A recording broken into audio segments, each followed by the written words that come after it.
Hello everyone, I am Dr. Ram Kinkar Jha and I am Chief and Head Orthopedics at Artemis Hospitals Gurgaon. आज हम चर्चा करने वाले हैं एक बहुत ही कॉमन प्रॉब्लम की जो हमें डे टू डे प्रैक्टिस में देखने को मिलती है, टेल बोन पेन। इसे हम लोग इंग्लिश में कॉक्सीडायनिया भी कहते हैं।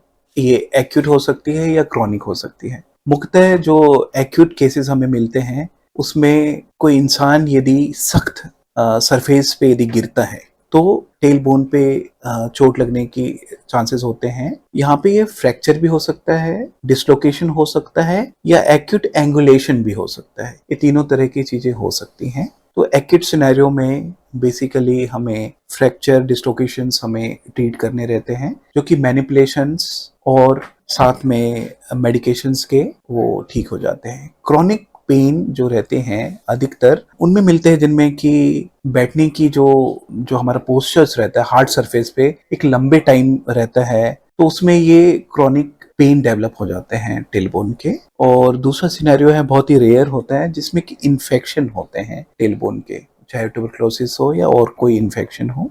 तो दोनों के ट्रीटमेंट में थोड़ा सा बदलाव होता है। तो यदि हम क्रॉनिक पेन की बात करें तो सबसे पहले जो हमें ध्यान देना पड़ता है, इन्वेस्टिगेशन सर्टनली कराने के बाद, फ्रैक्चर डिसलोकेशन एक्सक्लूड करने के बाद पोस्चर्स का हमें ध्यान देना रहता है। तो मुख्यतः हम मरीजों को सलाह देते हैं कि इसेंट्रिक पोस्चर्स वो लें, मतलब सीधा ना बैठ करके हल्का सा टिल्ट हो ताकि जो टेलबोन वाला एरिया है वो डिकम्प्रेस हो। सेकेंड, हार्ड सरफेस पे हमें बैठना अवॉइड करना रहता है। फ्लोर पे या फिर जो वुडन बेंच या फिर स्टील वाले बेंच होते हैं उनके ऊपर बैठना अवॉइड करना रहता है। लंबे टाइम बाइक या फिर ट्रेवलिंग वाले पोस्चर्स पे हमें अवॉइड करना रहता है।